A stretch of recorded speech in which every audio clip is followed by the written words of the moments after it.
Hi, this is Liam McBride, Hackworth Fellow at the Markkula Center for Applied Ethics at Santa Clara University, and I'm here with another video on the human right to housing and our homelessness crisis. In this video, I'll be discussing the ethical frames that represent the different ways we as a society view housing. One of these ethical frames is housing as a human right. In this video, I'll be revealing all of these frames in order to show why housing as a human right is the best frame for promoting housing and human flourishing. The frames were developed by Professor Emeritus Tim Iglesias of the University of San Francisco. The housing as an economic good ethical frame is based on the fact that housing in the United States is largely seen through the lens of the private market.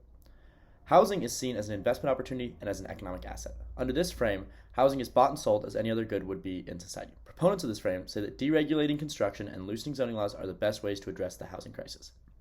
Housing as an economic good has proved to be an efficient way of creating housing. While it is necessary, it is not sufficient to address the homelessness crisis. The housing as home ethical frame appeals to the sentimental value of having a home. This ethical frame has been used by advocates to argue for the importance of building more affordable housing. Everyone, after all, needs a home.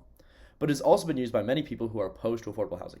This opposition has come in the form of NIMBYism, which opposes the building of new housing because of how it might threaten their own homes. Housing as providing social order has been a controversial ethical frame in regards to the right to housing and the building of more affordable housing. Under this frame, housing becomes a means of facilitating social cohesion, the way in which we build housing. For instance, single-family homes on small lots affects the organization and the flourishing of our communities. This ethical frame has frequently been used by NIMBYs to oppose new housing, such as multi-unit housing in a single-family home area, on the basis that it will harm neighborhood character. Housing as one land use in a functional system is the ethical frame that acts as the basis for city planning. Under this frame, housing is one use of land that coexists with nature and with other land uses such as commerce, industry, and agriculture. This ethical frame rightly views housing in light of the complex system it is inevitably a part of. But in the end, while this frame tells us how we ought to build housing, it says little about why we ought to do so.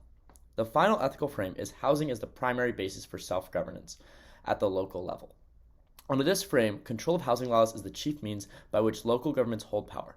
This has caused many problems because cities have exercised their power over housing to limit the development of higher density housing and prevent affordable housing from being built in order to artificially increase the home value of its residents. Each of these frames has compelling arguments and ardent supporters, but all of them fail to properly address the homelessness crisis because they lack the urgency that comes from a human rights focus. This is why the human right to housing is so essential, because it captures the depth of the suffering an individual experiencing homelessness faces. Thank you for watching, and if you're interested in learning more about the human right to housing and the ethical frames, please follow the YouTube channel of the Markkula Center for Applied Ethics at Santa Clara University.